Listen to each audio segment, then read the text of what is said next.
Good morning, everybody. Thank you so much for joining us today. We are going to talk about housing tax credit properties after the compliance period. If you cannot hear me, type something in the questions box. Jazz, you may have to mute. Yeah, I'm going to mute. Okay. For technical assistance, technical. All right. So we are, for those of you that have not ever attended one of our mini trainings with us, we kind of jump right in the interest of time. I know you guys are busy, and I don't want to take up any more of your time than we need, but we appreciate you joining us today. We are going to talk about kind of a post-15 world here at this training. So if that's not what you thought you registered for, or you're not part of the housing tax credit community, then you might be in the wrong place. But if you are, and those things make sense to you, then you are in the right place.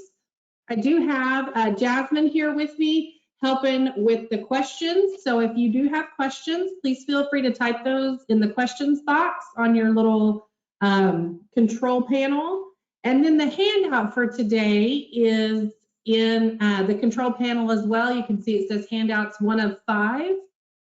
And then in the chat box, you guys aren't able to chat with us, but we're able to send things to you guys. So that's, Jasmine will put some links in there and some different information if as is pertinent to the topic that we're going to talk about this morning. My name is Kara Poli, for those of you that do not know me. And I am very excited to share this with you guys. I'm getting my stuff minimized over there.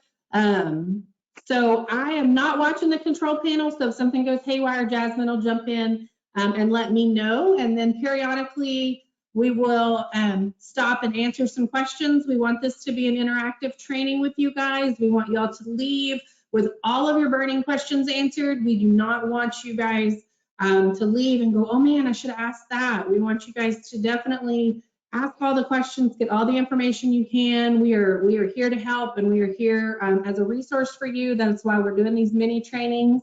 So we are glad you're here today. And without further ado, we will jump in. So this is housing tax credit properties after the compliance period. So like I said earlier, this is a post-15 training in kind of a quick term. So the best way to contact us is obviously going to be through email for right now, but we do have our mailing address in case you need to mail anything to us. We also have our physical address here. If you are downtown in Austin and you're just curious where the magic happens, this is where to drive by. You will be completely underwhelmed. It is not a fancy building. It is not anything like what you see in the movies for government buildings. So don't be shocked when you just see, kind of a cinder block building. We do have a toll-free number for Texas only, and you can call that if you're not sure who you need to talk to. If you need to talk to a specific monitor and you know who that monitor is, you can go to that website there. And then under compliance, you can do the contact list, and that's going to have all of our compliance monitors and all of our physical inspectors as well, so that you can reach out to those folks. Like I said, it is easier right now for us to get an email and kind of correspond that way, because we are, a lot of us working remotely, and we are traveling, just like in a pre-COVID world. So an email is the best way to kind of say, hey, we've got a quick question, and you can ask the question, and then if we need to further visit about it, we can reach out by phone. But a lot of times we can have that conversation by email, and then get all your questions answered that way. But we do have our phone numbers listed there as well as our email addresses, so you can reach us either way. For housing tax credits after properties after the compliance period, the rules are outlined in the Texas Administrative Code, subchapter F, section 10.623, and you can see that link there. That link will be updated with the newly revised rules. I believe they go into effect, I think, November 3rd. They are posted on the Texas Registrar's Office or website.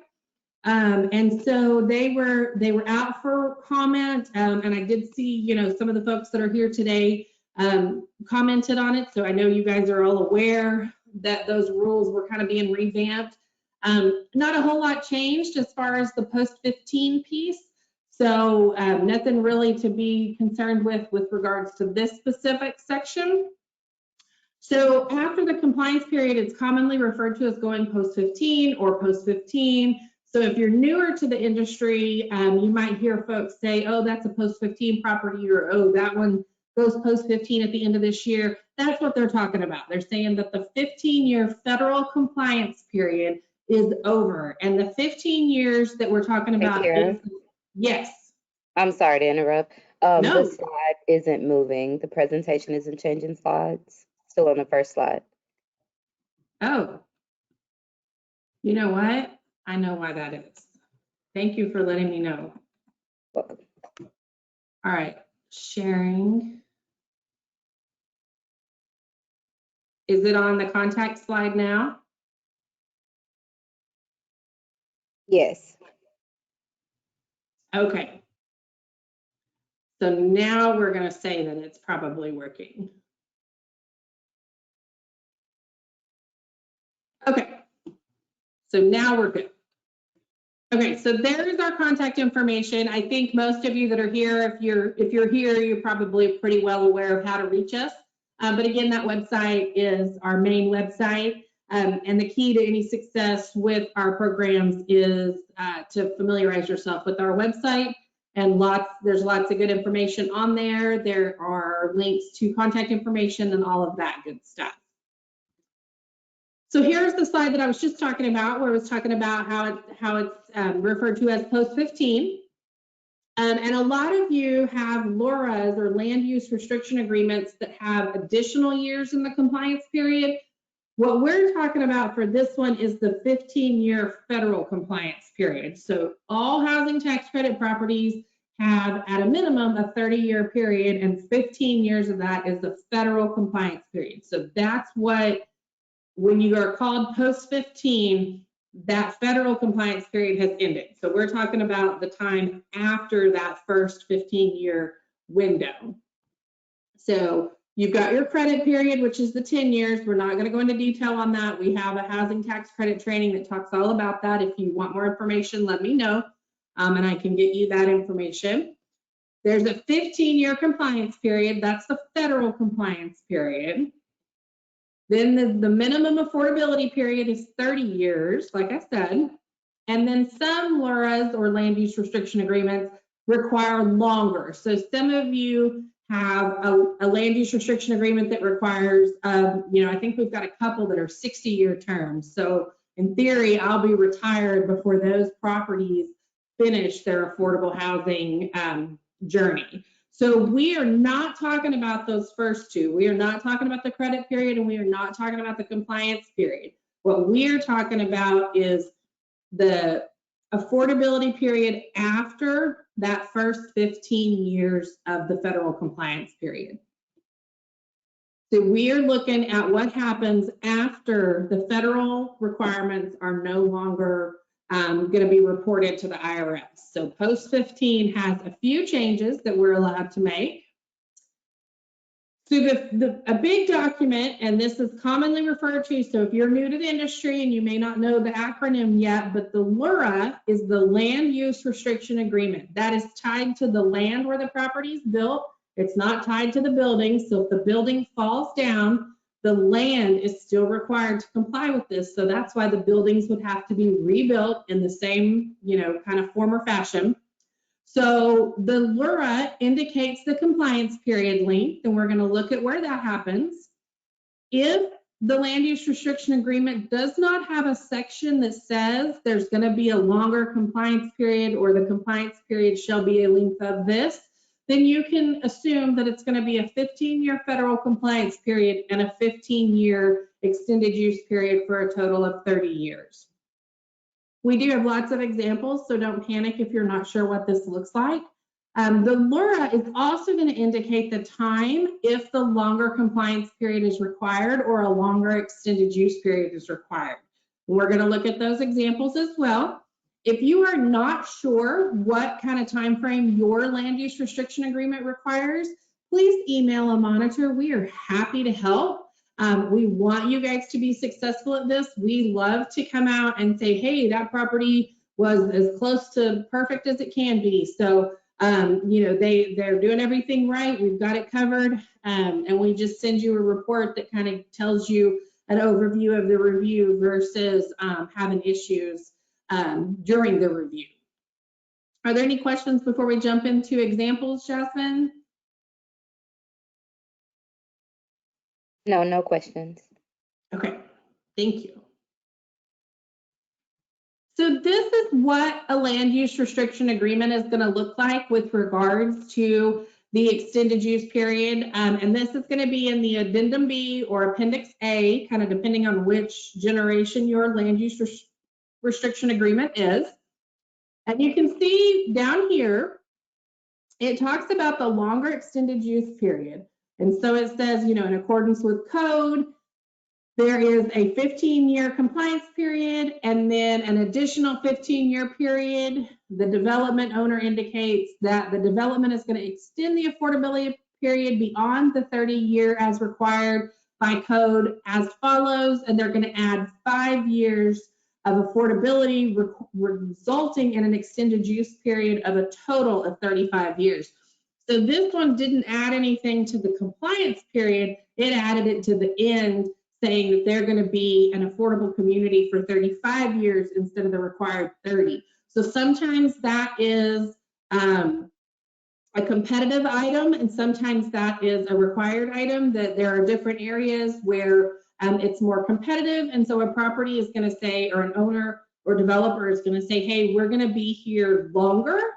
So we want more points or more available. We want to be closer to being able to get that award of tax credits. So we're going to be an affordable community for longer. So that kind of gives them extra points or kind of a one-up on another owner or developer who might say, no, I only want to do this for 30 years. So that might be why there's an extended use period. There might be other reasons as well. So that would be a question for the owner or developer. That's not always something we can tell why that was picked. So for department monitoring, compliance monitoring fees are going to continue to be required throughout the term of the land use restriction agreement. So the LURA in it will say how much is going to have to be paid. And this is probably not something, if you're an on-site person, this is probably not something you deal with. This is probably something that your owner, management company or development group are going to handle, but be aware that there are some fees that go along with this. And so that's another good reason to stay, you know, in good standing so that those fees can go to good use and can be, you know, your property is in good standing and you can potentially get, your owner and developer can get new awards if they so choose to down the road. So monitoring fees do continue. As far as monitoring goes or operations, you still, after the first 15 years, you still, as an owner, may not charge a fee for the amenities that were included in the development's eligible basis. And so if you were never able to charge or were not able to charge for carports during the first 15 years, you can't just start because you're now post 15. Those are still included in the money that you were given to build the property. And so they are still not allowed to be charged for as part of that eligible basis. Employee units are going to be treated in the manner prescribed in section 10.622H, and those come out of, it's the same as it was before it's post 15. If you have market units, employees need to be put in a market unit. If you are a 100% tax credit development, they can be in a tax credit unit as an exempt unit, but you need to be sure that they are treated correctly. And if you have questions on employee units, you can type those here. If they're general, we can answer them. If they're not general, we might ask you to email us and we can get back to you later on with some more details about your specific property. Are there any questions so far, Jasmine? No, no questions. Okay, thank you. You're welcome.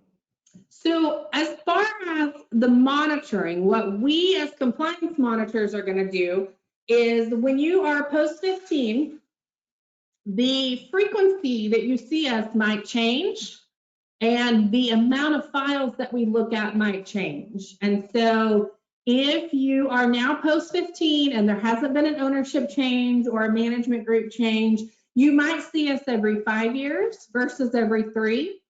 And we might only look at 5 files versus 22 or whatever we looked at during the federal compliance period. Now, if you are layered with another funding type that requires still a 3-year monitoring, we might still come out every 3 years. A lot of that's going to depend on the layering.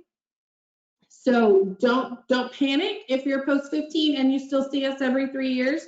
That doesn't necessarily mean there's something wrong. That might mean you have a bond fund on top of your tax credit, or maybe you have home funds with your tax credits. So those kind of things are going to change as far as the monitoring in depth. But if you are a 100% tax credit property and you are post 15, you may only see us every 5 years, and we are probably only going to look at 5 files unless there's an ownership or management change, or unless we have a reason to look at more. So for lack of a better example, if we get a lot of complaints that you are moving in full-time student households and that everybody at the property is a full-time student and that it's turning into a student property, that might change how we do our monitoring review. Physical inspections is going to be every 3 years, and it's going to change a little bit with what they look at. If you have a question about your physical monitor or physical inspection, you can reach out to one of those physical inspectors, or you can send me an email and I'm happy to reach out to them as well. So for physical inspections, they're going to be conducted every 3 years. They're going to look at 10% of the total low income units. They will look at no less than 5 units, but no more than 35 of the development's low income units.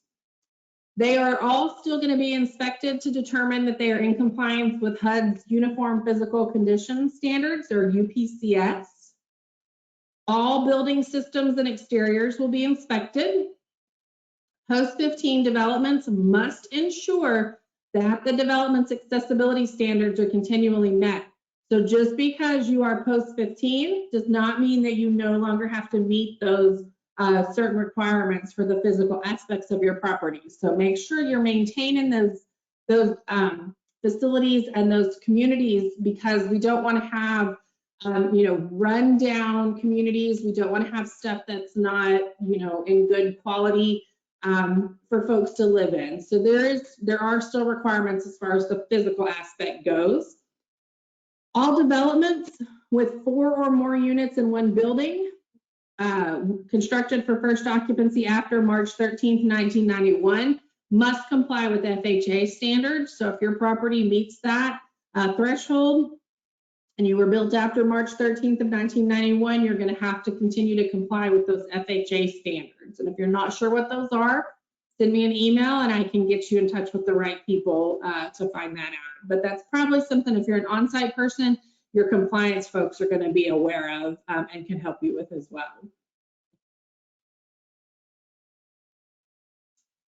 Are there any questions on monitoring and physical inspections?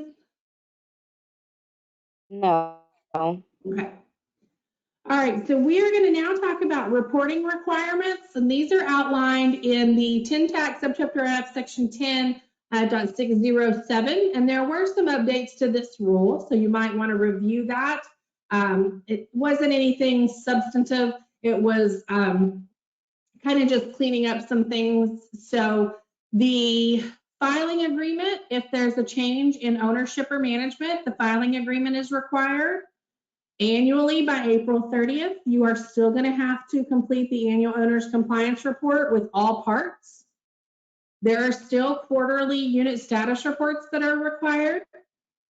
You still need to maintain your current resident data on the unit status report. So if you are, if your operating system talks to the unit status report, that's probably going to happen pretty regularly. But if you go in and manually update that unit status report, you want to have a plan in place to be sure that that's happening on a regular basis. I know when I was an on-site manager, I would take like Friday afternoons and I would sit down and kind of review the unit status report and make sure that renewals were entered and new move-ins were entered. Just kind of double check myself to make sure that everything was in there and accurate, so that anytime we needed to pull a current unit status report, it was ready to go.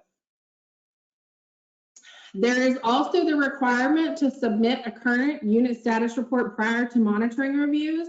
So you guys are we're only able to give about a week's notice as far as when we give about a 2-week notice to get the monitoring review announced. So we let you know, but you only have about 7 days to send us the unit status report. So that's why it's important to maintain that regularly, so that when you get that monitoring review notice, you are not having to panic and say, oh my gosh, I haven't logged a move-in in 6 months. I've got to go back and do every move-in or every renewal, that sort of thing. So you want to be sure that you're keeping that up to date, so that when you get that unit status report request from us for a monitoring review, you can go, oh, okay, well, let me just double check it. Everything's current, rents are right, the households are correct, because we're going to use that for testing purposes and to pull our sample. So that's why that's important to be accurate, because if we use that and you haven't kept it updated, then we're going to get to your property and you're going to say, oh, well, that unit moved out. Oh, that household doesn't live here anymore. Oh, that household doesn't live here anymore.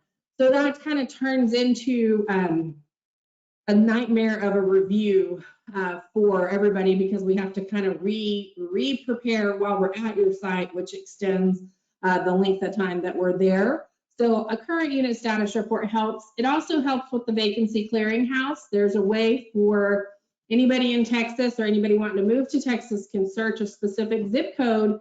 And if your property is current, then they're going to know, oh, they've got availability, or oh, they don't have availability. So that's where that unit status report also kind of plays into that vacancy clearinghouse. There's also going to be at times reporting requests from the department if there's a complaint, or maybe you've got some other requirements because of your layered fundings. Those requirements are all going to still stay in place. Nothing really changes as far as reporting requirements with regards to being post-15. Any questions on reporting? No.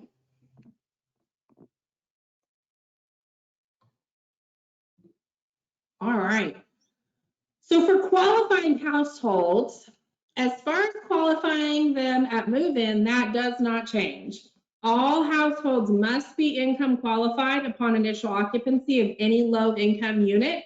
So when you move somebody into your housing tax credit community, even though you've finished that federal compliance period and you're now post-15, you still have to you still have to make sure that you are income qualifying those folks, that they are low income households, they meet the income restrictions for your development.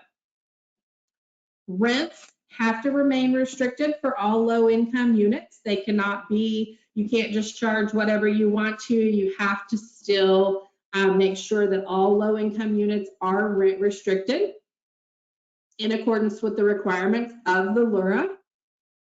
Utility allowance changes a little bit. Utilities paid to the owner are now accounted for in the utility allowance, even when they're based on an allocation method. So if you use an allocation method for your water and sewer, and before that was a fee, now that's part of your utility allowance. So now instead of it being just kind of a flat fee that you have to monitor monthly, it gets to go into your utility allowance as part of the regular utility allowance that you would have, you know, with your electric or with whatever utilities you have for your property. And all designations as outlined in the LURA remain in effect. So if you have to have a certain number of 30% units, a certain number of 50% units, and a certain number of 60% units, that still stays in effect. That doesn't change. The additional income and rent restrictions from the LURA remain in effect, but they're maintained property-wide. So you may have your building requirements, and we're not going to look at those necessarily. We're going to look at kind of the whole property to make sure if you're supposed to have 88% of your units under the tax credits, program, that you have that right number of units property-wide. So again, all housing tax credit households must be income qualified upon initial occupancy of a low-income unit. You need to use proper verifications of income, assets, and student status. And we do have an in-depth training on how to income qualify folks. So if you are new to the industry or new to the programs, that is definitely something I would recommend you take. The department's income certification form must be completed unless your development participates in a rural rental housing program or a project-based HUD program, in which case those programs certifications can be accepted. So if you have USDA rural rental housing and you do the rural rental income certification, you can use that. If you participate, if your property has project-based Section 8 and you use that HUD 59, then you can continue to use that 50059. You do not have to also do an income certification, but you can if you want to. And if you're an on-site folks and your ownership or management group says, hey, we want you to do both forms, don't call them and tell them that I said you didn't have to anymore. I don't deal with that part of it. You don't have to from kind of a global perspective, but if your ownership, management, syndicator, whomever, if they want you to do more, you can do more. You just can't do less. All of our forms can be found online at that link. And that is, again, available on our website under the compliance tab. There's a little section that says forms. It's all pretty easy to navigate. The forms are all there as far as also the application forms and kind of anything that you might know. So if you're new to the industry or program, or you're just curious, those forms are there, and definitely a good place for you to kind of familiarize yourself with the program. Or use those forms on site. There's no need to reinvent the wheel. So rents are going to remain restricted for all low-income units. The tenant-paid portion of the rent plus the applicable utility allowance cannot exceed the applicable limit. And now, if you've gone post-15, any excess rent collected must be refunded. So if we come out to your property and there's a rent issue, you're going to have to refund however long that rent has been overcharged. So sometimes that's a low amount, and sometimes that's a relatively high amount. So that's why that rent is definitely still important. So you want to be sure that you have some processes in place to make sure that that rent is properly restricted and that you're not accidentally overcharging anybody. All additional income and rent restrictions as defined in the land use restriction agreement remain in effect. So if you were required to have a certain number of units at each designation, you're still going to have those. That part doesn't change. So the utility allowance changes, like I said. So after the compliance period, utilities paid to the owner are now accounted for in the utility allowance, regardless of how that utility is calculated, whether it's based on their actual use or on an allocation method. It's all going to be in the utility allowance. So for example, when the water and sewer are billed on an allocation method and during the first 15 years have to be counted as a mandatory fee, now that the property's gone post 15, those are going to be included as the utility allowance. So when I was on site, we had water and sewer allocated, and it was, I think, $25 per person up to $100 or something like that. So when my property went post 15, I no longer had to do that. I had to use my utility allowance methodology and take the water and sewer amounts from that and put those in so that everybody's rent was restricted. So it definitely is a shift. And if you are not sure when your property goes post 15, you might want to email a monitor so we can get you this information. If we come out to do a review and we notice that the property is close to being post 15, like say I'm coming out this week and I see that your property goes post 15 at the end of 2022, I'm probably going to mention that. But that's a good thing for you to reach out and ask us, because this is an area where we do see some issues of non-compliance. And they're simply because somebody didn't know or didn't realize, they thought it was a year later or whatever the case may be. So definitely reach out to us if you are not sure. So for TCAP, Exchange, Bond, and Texas Housing Trust Fund, developments that are layered with housing tax credits that are no longer in the compliance period, you will also include utilities paid to the owner as part of the utility allowance. So those programs kind of mirror the tax credit requirements. So whereas before they were part of the mandatory fee for those programs, now they're going to be part of the actual utility allowance.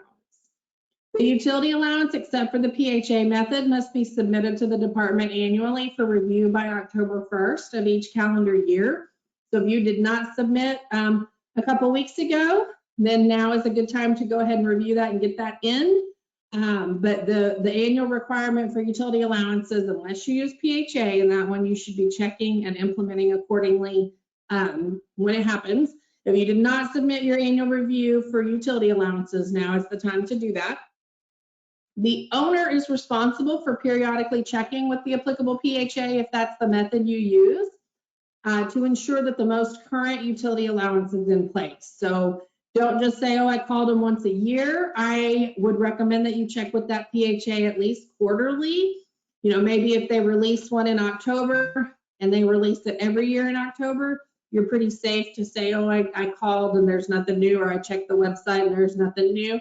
But you want to be sure you're keeping an eye out for that, because there are some times where the entities that monitor those public housing authorities come back and say, hey, you haven't done this right, and now you've got to do one. So maybe the PHA that normally releases in October has now got to release something in July because they went through an internal review or a HUD review and they had to do something a little sooner. So that's why that's important to keep an eye on, and not just trust that it's going to be the same day every single year. So you want to be sure that you are checking on that. So here is a land use restriction agreement that we're going to look at with regards to additional rent and occupancy, unless we have questions with regards to anything we've already talked about. Do we have anything, Jez?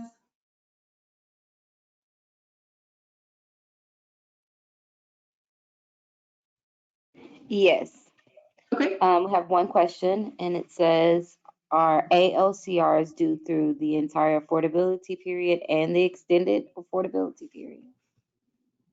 So that's a good question. The annual owner's compliance reporting that's due by April 30th for the year prior, that's due until the end of the term. So until that last year of your tax credit. So if you have a 30-year land use restriction agreement, in year 30, you're still going to have to do that AOCR. You're not going to just get to stop that at any point. That is required through the term of the land use restriction agreement. Is that the only question we had so far? Yeah, that's the only question. All right, thank you. Welcome. So with regards to the additional rent and occupancy that we've talked about, your land use restriction agreement may look like one of these. So the top one, these are different generations of LURAs, and you can see it gets a little cleaner and a little more refined with every year. So that top one is kind of, it's an example of what the current LURAs look like, or the current land use restriction agreements look like. And you can see that there are 3 units required at 30%. There are no units required at 40%. There are 8 required at 50%, and there are 29 required at 60%. So that unit mix is going to be required to be met through the end of the land use restriction agreement. So if you have a 30-year term, that you're going to have 3 30s, 8 50s, and 29 60s through the end of that land use restriction agreement term. So that part doesn't change just because you went post 15. You can see in the next example, it says at least 40 units at the project must be occupied by tenants at or below 50% of the area median gross income, and that the rents have to be restricted at 50% as well. So that means for that property, for the term of that LURA, there's going to be 40 units. If there are 100 units at that property, what this is saying is that 40 of those are going to be at 50%. And the remaining units are going to be at 60%, since if that was the election from the land use restriction agreement and the 8609s. You can see in that third example, and this is an older LURA, that there are No units that have to be occupied by tenants at or below 30%, no units at 40%, 80 units at 50%, and say that was a 100-unit property, the assumption would be that 20 of those units are going to be at the 60%. If it's an 80-unit property, all 80 units would be at the 50% limit. So again, your land use restriction agreement is a wealth of information for how the property needs to operate and how things need to be laid out for the term of the LURA, and then kind of what things fall off when different things change. So here are some examples of where the LURA might tell you that you have a longer compliance period or a longer extended use period. And remember, the compliance period that we're talking about with regards to the post 15, that is the federal compliance period. So this longer compliance period doesn't change that federal requirement. What it does is it changes, maybe you have to offer supportive services through the compliance period and it's a longer period, so you've got to do that. But we're not gonna, it doesn't mean that we're gonna report to the IRS for a longer period. What it means is that you've got these LURA requirements that are longer than that 15-year initial required compliance period. So in the first example, you can see that there's a 15-year compliance period and an additional 15-year for a total of 30 years as required by code. So nothing extra in that one, nothing extended. We're just going to say that there's a 15-year compliance period and a 15-year extended periods for a total of 30 years. The next one is an example that we've already looked at where it adds 5 years, resulting in an extended use period of total affordability period of 35 years. Then the next one, you can see it says the box is checked. And it says the compliance period shall be a period of 25 consecutive taxable years, and the extended use period shall be a period of 40 consecutive taxable years, each commencing with the first year of the credit period. So the first 25 years, anything required in the compliance period is going to have to be required unless it was only required in the federal compliance period. So there are some changes, which we're talking about in this training. But the total is now 40 years versus 30 years because that compliance period is extended an additional 10 years. The next example tells us that the compliance period is going to be a period of 15 consecutive years, but the extended use period is going to be a total of 40 years. So that means the 25 years, that extra 10 years is going on to the extended use period versus onto the compliance period. So the total is still 40 for both of those, but one of them has a 25-year compliance period and one of them still only has a 15-year compliance period. So if your land use restriction agreement does not have this information or the boxes are not checked, then you are safe to say that you have a 15-year compliance period and a 15-year additional use period for a total of 30 years. If your LURA has this information, then you need to be aware of that. And then the key is knowing what year your compliance period started, and we're going to find that out from our 8609s. And so if you're not sure what year the federal compliance period started, then you can reach out to a monitor and we can look at the 8609s and tell that or help you find that. But if you don't have a longer compliance period, you don't have to do certain things. You know, supportive services, if they're only required through the compliance period, you don't have to offer those through the term of the LURA unless your LURA requires that. So this is where knowing that terminology and kind of how that works is the key to success. So some things are not going to stop being monitored. All affirmative marketing requirements are going to remain in place. So if you'll still have to have an affirmative marketing plan. You're still going to have your wait lists, and you're still going to have to market to those groups least likely to apply and persons with disabilities. If you are required to market to veterans, you are going to still have to do that no matter what. That is going to continue through the term of the land use restriction agreement. Rent and occupancy restrictions will continue to be required and monitored. So we are going to continue to when we do monitoring reviews. We're going to continue to look at that. We're going to continue to ask for marketing to veterans. Your affirmative marketing stuff, that's monitored by our fair housing group now, but they are still going to monitor that even after that first 15 years. So here is what the marketing to veterans is going to look like in your land use restriction agreement. So and this does not have to be included in your affirmative marketing plan. In fact, it should not be included in your affirmative marketing plan. The current land use restriction agreement has changed the terminology for this. This is an additional marketing requirement, but it has come to our attention that it is not an affirmative marketing requirement. It is an additional marketing requirement. So that has been kind of tweaked and updated there. So all of the properties that have this marketing requirement need to be sending letters to the different veterans organizations in their area. And when the land use restriction agreement requires this, this is through the term of the LURA. This is not going to end when the compliance period ends. So this is not like a supportive service that's only required through the compliance period. This is required throughout the term. So if it's a 30-year or 40-year or 50-year, this is required for the whole term. Elderly requirements, if they are outlined in the land use restriction agreement, newer land use restriction agreements are going to require these throughout the term. So that means for the full 30 years or for the full 40 years. Some of our other older developments may have it just throughout the compliance period.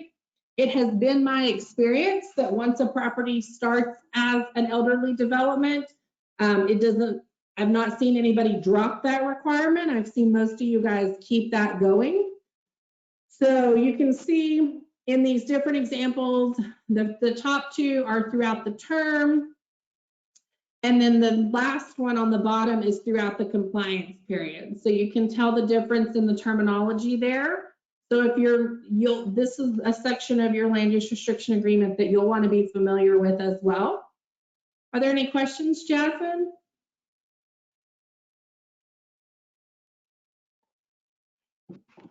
No questions. Okay. So here you can see there are, this is the example of the nonprofit, and you can see in that first example, there are two different paragraphs. There's one of them that says throughout the compliance period, and then one of them that says throughout the extended use period. So that's the same land use restriction agreement. That's our draft agreement, so it doesn't have anything completed. But one of those would be included. So it's either going to be through the compliance period or it's going to be through the extended use period, which means through the whole term, there's going to be a nonprofit organization required.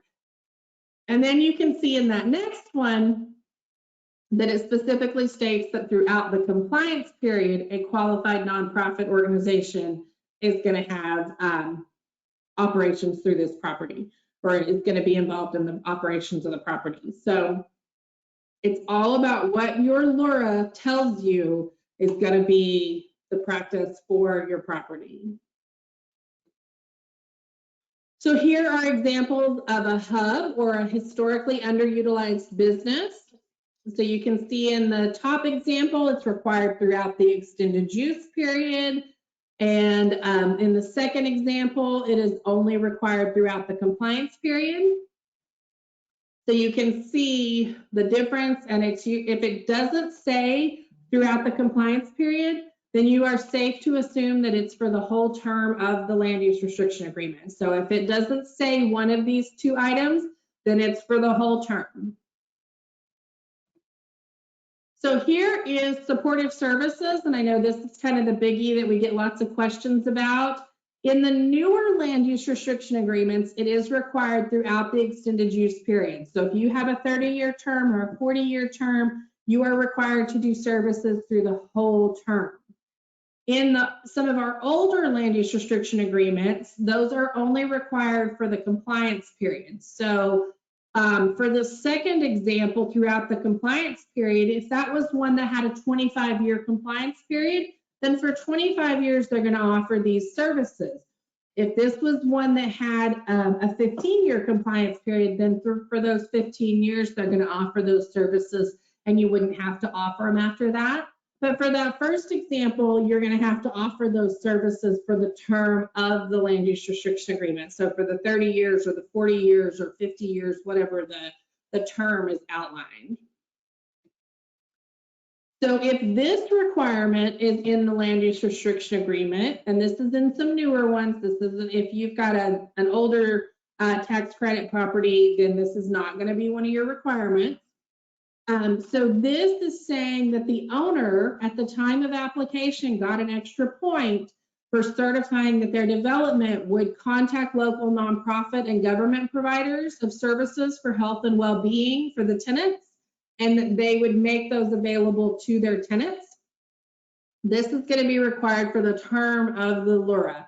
This is going to generally correspond with those supportive services that are required throughout the term, not just through a compliance period. So this is going to correspond that way. You're going to have to offer this and coordinate those services with these specific entities. So this is where, as an ownership group or a management group, you want to be sure you're building those relationships so that for the life of that property, you've got these relationships and these groups that can work with your on-site staff to offer those services as required. So the next thing is special needs. And some of these, again, are required throughout the compliance period. Sometimes it's required throughout the term. So it's going to depend on what the verbiage is in the land use restriction agreement. So for this one, it's throughout the compliance period. But if that first sentence weren't there in that box where it says throughout the compliance period, you would have to continually market and occupy 5% of the units for persons with special needs. So this is another thing to be well aware of because it can change kind of how your operations are and your affirmative marketing. Excuse me. Any questions on any of that, Jasmine, before we jump into lease requirements? Yes. Okay. We have two questions. The first one is, when you get, will you repeat the part about marketing to veterans not being included in the affirmative marketing plan? So marketing to veterans on this, I'll put this slide back up. So you can see here that these two examples have it listed as additional affirmative marketing. We have since found out from our fair housing group that that's not considered affirmative marketing. So that language on newer land use restriction agreements, that language is taken out. But it is an additional marketing requirement that is still required. And it's the same kind of letter as you would send out for your affirmative marketing. It's just not lumped into your affirmative marketing. So you don't have to list veterans on there. You don't have to list them as a group least likely to apply. You just have to show that you're sending these letters out quarterly or annually, kind of whatever the requirements are or whatever your property's decided to do.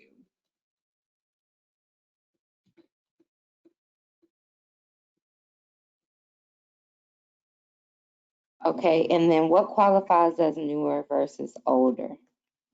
When I'm saying newer LURA versus older LURA, it's based off the year that your property got funded. So if your property got funded and started in like 2005, 2006, you're going to have an older LURA. If your property got funded a couple years ago and you're nowhere near the post 15, you're going to have a newer LURA. And so we've got some of our properties that started in the late 90s and they're, kind of finishing up their tax credit life. We've got some that are just now hitting their newer properties, but they're just now hitting that post 15 mark. And so we're seeing a good mix of these. That's why I have so many different examples in these. So you're really going to want to look at when your land use restriction agreement was kind of built and put together. And that's going to tell you kind of what generation. And if you're curious on some backup for it, you can shoot me an email and I can tell you kind of where the information came that was used to build the land use restriction agreement for your property. Okay, that's all of the questions. Okay. So the next thing we're going to talk about is the lease requirements as outlined in section 10.613 of subchapter F from that 10 TAC. And one of the requirements of these is that laminated and posted in your office is the Tenant Rights and Resources Guide, and that all adult household members are signing this at the time of move-in. So if you add a new household member, they need to sign this as well. And it needs to be updated when your services change. So if your services are required throughout the term of the LURA, you're going to keep them in there. If you don't have to do services as a post-15 property, you can pull those off. If you choose to continue offering services, even though you don't have to, you can leave them in there. You're not going to get penalized for that.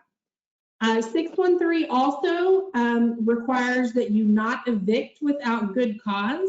We don't determine good cause, but this allowance does have to be in the affordable housing addendum or in the lease contract that you have your household sign. You cannot lock out or threaten to lock out your affordable housing units. You must still comply with VAWA and complete those VAWA forms as required. And there must be a lease or lease addendum that requires households to report changes in student status. So those things that are required in 613 don't change. So the stuff you were doing before the federal compliance period ended, you should continue doing that after the federal compliance period ends. So you don't stop doing these things just because it went post 15. So here is another area that changes. Once a calendar year, owners must continue to collect and maintain current data on each household. This needs to include the number of household members in the household, their ages, their ethnicity, their race, their disability status and student status, any rental amounts and rental assistance, if any. And this can be collected on the department's annual eligibility certification form or an income certification form or the HUD certification or the USDA income certification form, depending on what your funding source is. So if you are layered with something that requires you do a full income certification, I would urge you to also do an AEC or the annual eligibility certification form, so that maybe if that full recertification didn't get completed, you've still met your tax credit requirements by completing that AEC. We've had several, as monitors, I know I see some of these properties that are layered with the USDA funding. When I go out, they've got a late recertification simply because they didn't do that AEC because the household hasn't completed that full certification for the RD requirements. But if you have them sign that AEC when they do their full certification requirements for your other programs, you might not have that additional non-compliance under the tax credit program for this. So that's always, this is, even if you don't have to do that form, I would recommend it just because it's an easy form for your household to fill out, and it might save you some issues of non-compliance that might come up if they don't get that full certification completed in time. Are there any questions on annual requirements? This one I get emails about pretty regularly. So if you have questions on this, this is a great chance to ask them. No question, just one said that the AEC doesn't ask for rental amounts. It does now. So the form has been updated. I think that was back in January. Is that right, Jasmine? I believe. January, February. I'll go check. So this form was updated and it did add back in the rental amount or the rental assistance. So yes, one generation of this form did not have that on there, but the current one does, I believe. I've been wrong before, so I could be wrong again, but I believe the new one, I believe that was part of the update that was made. So some changes to monitoring. The student restrictions that are found in section 42 of the code are no longer monitored in the same way. So an income qualified household consisting entirely of full-time students may occupy a low income unit. However, the development may not market to students.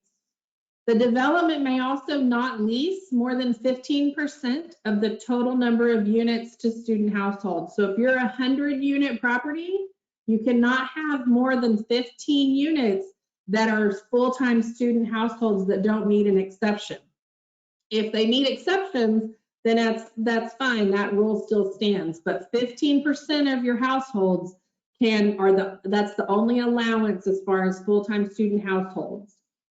So all households, regardless of income level or 8609 elections, are allowed to transfer between buildings, but the units are still going to swap status, and the move-in date will remain the original move-in date to the development. So on your unit status report, you're now looking at your property as one big project. Maybe before you had 13 individual building projects and transfers had to fully certify. Well, now they don't have to because you're post 15. So now a household can move from building 1 to building 10, but your unit status report still needs to show that original move-in date because that's when they originally qualified for the development. And that qualification stays with the household, not with the unit. So those are going to swap. So if you had a house, maybe they moved into a vacant unit, that household, that unit they moved into is now going to look like on the unit status report that they moved in there in 2008. Maybe they just moved this year. Maybe they've been a long-term tenant. You want to be sure you keep that original qualifying date for the project or the development. So the department is also not going to monitor the development's application fee after the federal compliance period is over, but you guys need to still maintain a reasonable application fee. Don't start charging people $175 to apply to live at your property just because we're not checking it, because they will start complaining to us and we will start requesting information. And that's not a rabbit hole any of us really wants to go down. So definitely keep those application fees reasonable. We see a lot of you guys are keeping the same kind of fee you would if it weren't post 15. And so we appreciate that. The low-income Texans appreciate that. The goal here is to, continue to be a resource for low-income Texans to be able to find affordable housing. Are there any questions on the changes to monitoring? Yes, and I did check the AEC, and it just has the rental assistance, but not the rental amount, and it's the 2020 version. The rental amount is actually coming out of the rule, and it's just going to require rental assistance. So that is a switch, but the rental assistance is what's required on there. So thank you for checking that, Jasmine. I appreciate that. Okay, and then we have 2 questions. One says, can they transfer even if they are OI? So they can transfer because it's in the same project, and they'll stay at an OI status in the new unit. And then the unit they vacate will have to be occupied with a low-income household. But you remember it, unless you have another program that requires it, you're no longer required to annually certify income on these households. So if you choose to do that, now if you choose to continue doing, maybe your owner says, hey, I might get new funds on this property, I want to keep getting annual income certifications done, then by all means keep doing that. You can absolutely do more. You just don't have to. It's no longer a federal requirement or a state requirement. But if you are not fully income certifying these people and they're just telling you, you're not going to have that OI information. So some of that may get into a little bit, I don't want to get into the weeds with it, but if that's something that's at your property and you're wanting to kind of know how that works more specifically, reach out to me or Jasmine by email, and we can get you some real examples using your property. Okay, and then the next one wasn't a question. Well, they want to know if there's another AEC form out there. No, this is the 2020 form that's on our website. Yeah, the form, I really thought we updated that this year. I apologize for that misinformation. But the form that's on our website is the most current form. And as those are updated, we do put them on our website, and we send out listserv announcements. So if you're not signed up to get our listserv announcements, you definitely should sign up for that. That's how you kind of know what's going on at the department when we're offering trainings, when new forms come out, when rules change, when there's, kind of reminders we send out that way. So that's a good email list to be signed up. Were there any other questions? Nope, that's all. Okay, great questions, guys. Thank you for asking those. So with regards to mixed income developments, you guys are no longer required to conduct annual income recertifications. The owner must continue to collect and report data on each household that includes the number of household members, the age, the ethnicity, race, disability and student status, and rental assistance, if any. This information can be collected on the department's annual eligibility certification form, or the income certification form, or the HUD or rural housing certification form if you have those extra programs. So if you're layered with home funds and you have to do that income certification for your households because they're layered with home, you don't have to also do a second thing for the tax credits. You can, and that's where I was saying it sometimes helps. Maybe it didn't get completed in time, but you have that AEC, so you don't have a tax credit finding. You only have an issue with the other program, or if it's not a department program, it allows you, by doing that AEC on top of those other requirements, it allows you to maybe not have an additional issue of noncompliance because you've done that AEC for this post-15 tax credit development requirement. So with mixed income, also, like I said earlier in the training, there are now those number of units are going to be maintained property-wide. So we're not going to look at, your specific buildings. We're going to look at the whole property and say, do you have 8 at 30? Do you have 29 at 50? Do you have 33 at 60? And if that's met, then you should have you should have met that requirement. Are there any questions on the mixed income developments?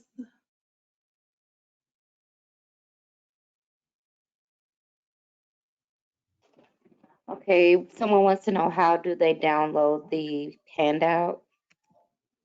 You should be able to click on it from the handout tab here in the control panel over on your GoToMeeting, and it'll open it as, I believe, a web resource.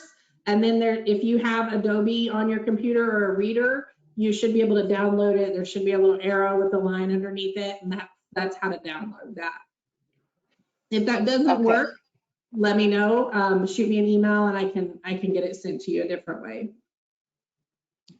Okay, and then even with a longer compliance period and extended agreement, Laura, once the federal compliance period is over on a mixed income development, we can use the AEC form going forward and never have to collect annual income again? That is correct.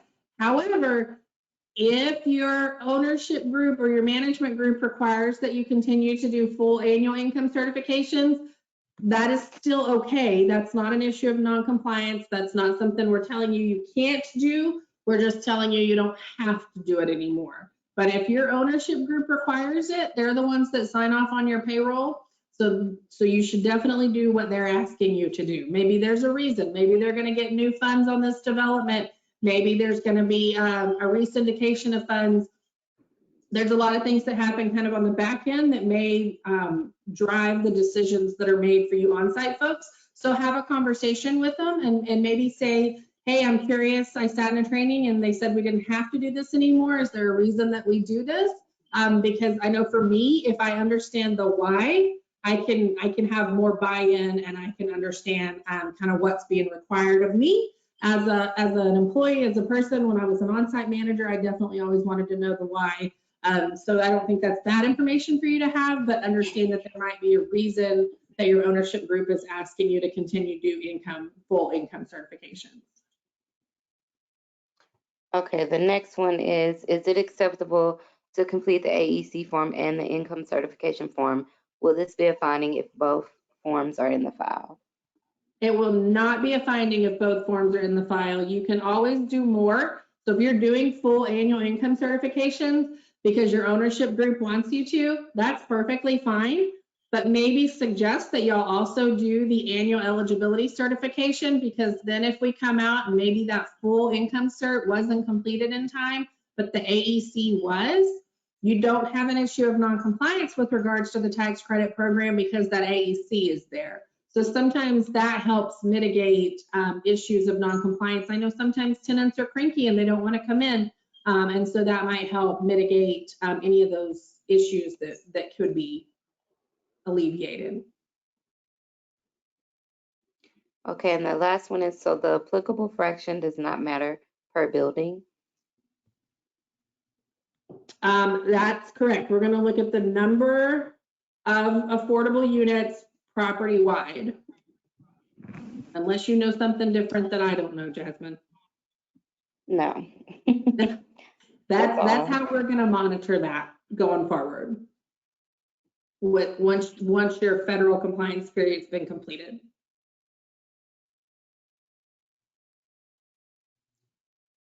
Okay, that's all the questions. Okay, thank you. So for maintaining compliance, you guys may be thinking, why do we even care after the first 15 years if it's no longer a federal reporting requirement? What does it matter? But there's a lot of reasons that it still matters. So it is important to maintain compliance after the compliance period, even though issues of non-compliance are no longer reported to the IRS on Forms 8823. Issues of non-compliance which are not corrected in the corrective action period are looked at during a previous participation review and could be relevant with the new enforcement and debarment rule. Additionally, if the development is awarded acquisition or rehab funds, it is going to be expected to comply with the new award and the existing land use restriction agreement. Excuse me. So that's where I was saying, if your ownership is still requiring you do full income certifications, maybe that's because they're applying for additional funds on that property. Maybe they're trying to get some rehab funds or some acquisition funds, or maybe it's going through a re-syndication process that would require those households still continue to have been certified.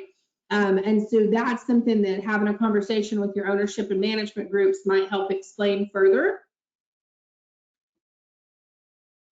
And then if you have questions on the new enforcement and debarment rule, shoot me an email. I'm not going to talk a whole lot about that, but there's definitely some new things that have gone into that with this last year or last revision of their rule. So if you are concerned about that or have some questions on that, send me an email and I'll get you in touch with the right people. So unless specifically noted in section 10.623 of subchapter F, all requirements of the TAC, Chapter 10, Subchapter F, the Land Use Restriction Agreement, and Section 42 of the Tax Code remain in effect for the extended use period. These post-15 monitoring rules apply only to the housing tax credit developments administered by the department.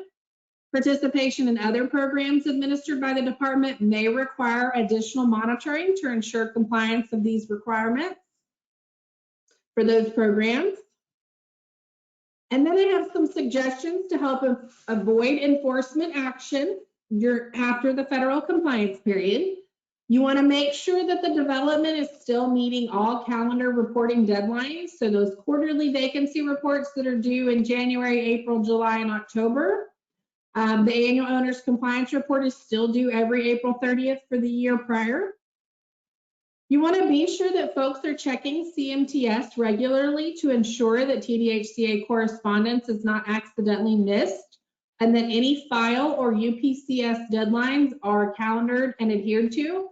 So you want to have some folks responsible for that, and I would say more than one person, so that if somebody goes on vacation, another person is checking it. So when I was on site, I was always checking that on a pretty regular basis. Our compliance folks checked it, my regional checked it. So it was always folks checking CMTS, so nothing ever got missed. Failure to resolve non-compliance within the corrective action period will result in referral for an administrative penalty and/or debarment. And you can find those debarment rules in the TAC Chapter 2, and that was just amended last year. And so an important note for that amendment now calls for mandatory debarment for responsible parties with a referral ratio of 50% or more of actively monitored developments that are being referred to the Enforcement Committee on or after April 1st of 2021. There is a threshold as far as how many properties. So if somebody only has 2 properties, I think that's a little bit different than if somebody has 20 properties. So that's a question that we can ask the enforcement group if that's something that you're concerned about. But there's definitely some reasons to stay in compliance even after that first 15 years that federal compliance period is over. We also strongly urge you to continue regular training for ownership groups, management companies, and property management staff. We offer these trainings internally as far as like these mini trainings. We have every other month we offer an in-person income determination training. Our next one is the first Thursday of December. So those are all good resources for you. And if you have new on-site staff or new folks joining your compliance division, those are good opportunities for them. We have also got a lot of trainings that we offer in conjunction with the Texas Apartment Association, and those can be found on their website there. As I mentioned earlier, we've got our email list where we send out communication about trainings and updated information, and so you can find that on our website. And if you're not able to find that, send me an email and I'll get you the direct link. We also maintain a YouTube channel that all of our divisions post in. Anybody that offers training, so our fair housing group, our asset management group, different folks that have different trainings and different webinars, those are getting posted on that TDHCA TV. And then as far as the compliance trainings that we do, those are posted on that presentations link you can see at the bottom. And those do have handouts. So this training, sometime in the next week or 2, will be posted on that website. So if you're like, hey, I watched this really good training, I hope you've all thought it was good and enjoyed it and learned something. Hey, I watched this really good training. You want to tell another coworker or another person in the industry that they should go watch it. It'll be posted and available for them to watch it. This will also be, the handout will also be present there. So if you want to obtain that way, you can do that as well if you're not able to get it saved from this little drop-down menu here that's available. So I'm happy to answer any questions. I have the room or the webinar until 11, so I'm happy to stick around and answer questions if you guys have questions. You can email me if you're not comfortable asking your questions here. There is going to be a survey when you exit the training. Please complete that. That helps me know kind of, did we hit the mark? Did we miss the mark? What do you guys want to see offered? What questions did you have the follow-up? And I will reach out to you guys over the next week or 2 if you have any comments or questions in that survey. But I appreciate you guys joining us. Jasmine, do we have any questions we can answer?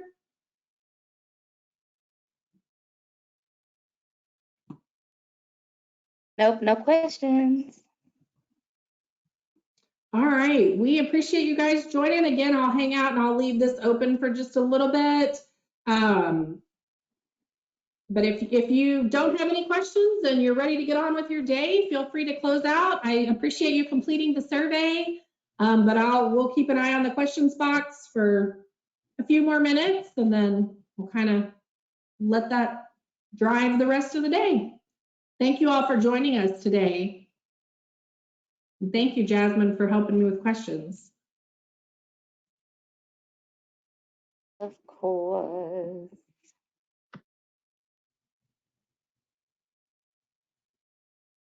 I hope everybody didn't get nearly as exciting weather as we did last night. It was very windy and rainy. Right? It's crazy because Virginia was like, where's the rain? And then last night it was raining a lot. Yep. Hard. Yep.